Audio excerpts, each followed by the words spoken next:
চট্টলার তৌহিদি মুসলমান, আমরা আর নতুন করে কেউ জালিম হোক এটা চাই না, নতুন করে আবার কেউ ফ্যাসিস্ট হোক আমরা চাই না, এক দল আরেক দলকে নিশ্চিহ্ন করার রাজনীতি করুক আমরা চাই না। আমরা সুশাসনের বাংলাদেশ চাই,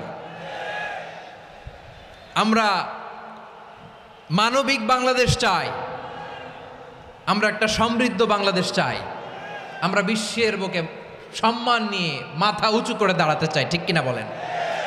আল্লাহ বললেন, এটা যদি তোমরা চাও, একটা সমৃদ্ধ সমাজ যদি বিনির্মাণ করতে চাও, মানবিক সমাজ যদি বিনির্মাণ করতে চাও, আমি তোমাদেরকে সেজন্য প্রথমে আদালতের নির্দেশ দিলাম। ইন্নাল্লাহা ইয়া'মুরু বিল আদল, নিশ্চয় আল্লাহ তাআলা তোমাদেরকে ন্যায় বিচার সুশাসন এটার আদেশ দেন। সুবহানাল্লাহ।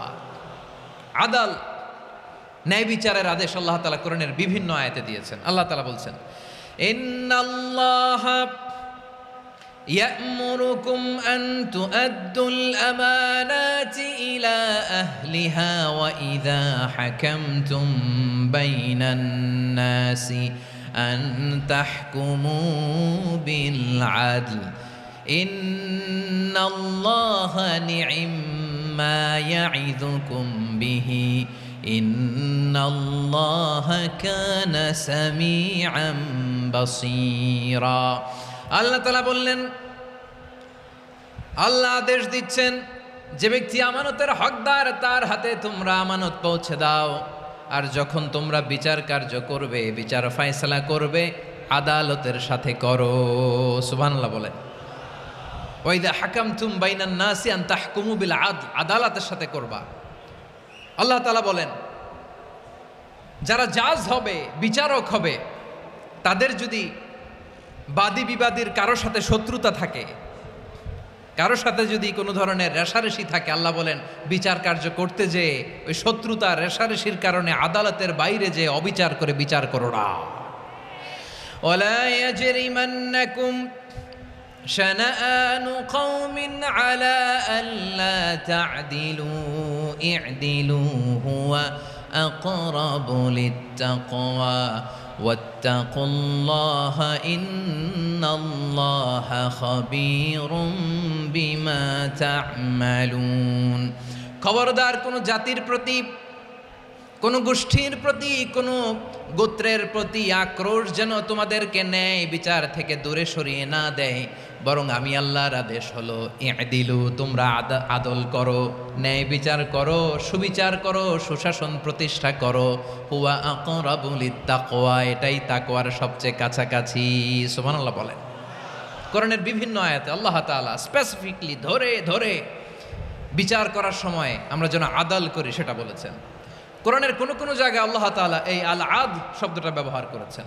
আবার একই জিনিস ইনসাফ, সুবিচার, সুশাসন, ন্যায় বিচার, ন্যায়পরায়ণতা বুঝাতে আল্লাহ তাআলা কখনো কখনো আল কিসত শব্দটা ব্যবহার করেছেন। আওয়াজ করে সবাই বলুন আল কিসত। প্রিয় ভাইয়েরা, সবাই আওয়াজ করে আমার সাথে সাথে বলুন আল কিসত।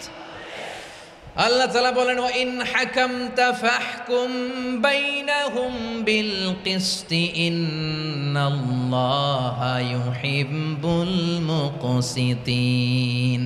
যখন তুমি বিচার করবে, বিশ্বনবীকে উদ্দেশ্য করে অ্যাড্রেস করে বললেন, নবী হে, ইহুদিরা কোনো বিষয়ে মীমাংসার জন্য যদি আপনার দরবারে আসে, যদি বিচার করতে হয়, খবরদার অবিচার করবেন না, ফয়সালা যেটা করবেন কিসতের সাথে করবেন, ন্যায় পরায়ণতার সাথে করবেন, কারণ ইন্নাল্লাহা ইউহিব্বুল মুকসিতিন, নিশ্চয় আল্লাহ রাব্বুল ইজ্জাত ন্যায় পরায়ণশীলদেরকে বড্ড ভালোবাসেন। সুবহানাল্লাহ বলেন।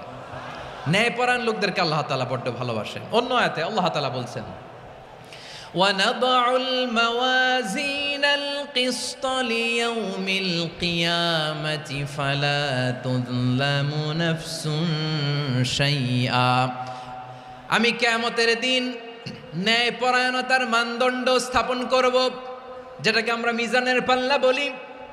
আল্লাহ বলেন, ন্যায় বিচারের মানদণ্ড কিয়ামতের ময়দানে আমি আল্লাহ স্থাপন করব। সেদিন কারো প্রতি বিন্দু পরিমাণ, এক চুল পরিমাণ অবিচার করা হবে না, কোনো অবিচার করা হবে না। সেদিন সুশাসন হবে, সুবিচার হবে, ন্যায় পরায়ণতার সাথে বিচার হবে। আওয়াজ করে পড়েন আল্লাহু আকবার। তাহলে প্রিয় ভাইরা, যে তিনটি বিষয়ে আল্লাহ তাআলা আমাদেরকে আদেশ দিয়েছেন, তার প্রথমটা হচ্ছে আদালত, ইনসাফ, সুবিচার, ন্যায় বিচার। এটা আমরা চাই কি চাই না? বিশ্বনবী ন্যায় বিচার, ন্যায় পরায়ণতা, সুশাসন প্রতিষ্ঠিত করেন কি করেন নাই? আপনারা বিশ্বনবীর সিরাত যারা পড়েছেন, আপনি দেখবেন বিশ্বনবীর সিরাতের পরতে পরতে, বাঁকে বাঁকে, সিরাতের বাঁকে বাঁকে এই আদালতের নমুনা মেলে। সুবহানাল্লাহ বলেন। ছোট্ট একটা নমুনা রাসূল সাল্লাল্লাহু আলাইহি ওয়াসাল্লামের আসসিরা আল আতরা থেকে ছোট্ট একটা নমুনা আপনাদের খেদমতে এখানে উপস্থাপন করি। বিশ্বনবী সাল্লাল্লাহু আলাইহি ওয়াসাল্লাম মক্কা বিজয় করলেন ৮ম হিজরিতে। মক্কা বিজয় শেষে তিনি কয়েক সপ্তাহ মক্কাতে অবস্থান করলেন। ইন দ্য মিন টাইম মক্কার একটা ভেরি প্রেস্টিজিয়াস অ্যান্ড ডিগনিফাইড ফ্যামিলির নারী চুরিতে ধরা পড়ল। কিসে ধরা পড়ল? সবাই বলেন কিসে? আমাদের সমাজে আসেনি এটা? আছে? ছোট না বড়? হ্যাঁ, হিসাব করে শেষ করা যায় না। ৩.৫ লাখ কোটি টাকা নাই উন্নয়ন প্রকল্পের নামে। উন্নয়ন প্রকল্পের নামে ৩.৫ লাখ কোটি টাকা নাই। ৩.৫ লাখ কোটি টাকা লিখতে পারবেন আপনি? এক টানে লিখতে পারবেন? বুঝতেছেন কত বড় সংখ্যা? হ্যাঁ, বনু মাখজুমিয়া গোত্রের এক নারী মক্কায় চুরিতে ধরা পড়ল। বলেন তো, চুরি করলে বিধান কি? কি কাটতে হবে? চুরির বিধান হলো হাত কেটে দাও। তাও সেটা গোপনে নয়, প্রকাশ্যে জনসম্মুখে হাত কেটে দাও। বনু মাখজুমিয়া গোত্রের নারী যখন চুরিতে ধরা পড়ল, সাহাবারা চিন্তায় পড়ে গেলেন। সবেমাত্র মক্কার লোকেরা কালিমা পড়ে মুসলমান হয়েছে, ইসলামের আইন কানুন তেমন জানে না, ইসলামী শরিয়ার সাথে বেশি পরিচিত নয়। এখনই যদি বিশ্বনবী চুরির যেই বিধান এটা যদি কায়েম করে হাত যদি কেটে দেয়, না জানি মক্কার লোকেরা আবার বিগড়ে যায়, না জানি মক্কার লোকেরা আবার মুরতাদ হয়ে যায়, না জানি মক্কার লোকেরা ইসলাম থেকে দূরে সরে যায়। চলো চলো, সাহাবীরা মিলে পরামর্শ করলেন, চলো বিশ্বনবীর কাছে যে বলি, ও নবী, শুধু কেবলমাত্র একমাত্র এই নারীর জন্য চুরির হাত কাটার বিধানটা আপনি একটু থামিয়ে দেন। চুরির হাত কাটার যে বিধান, এইখানে একটু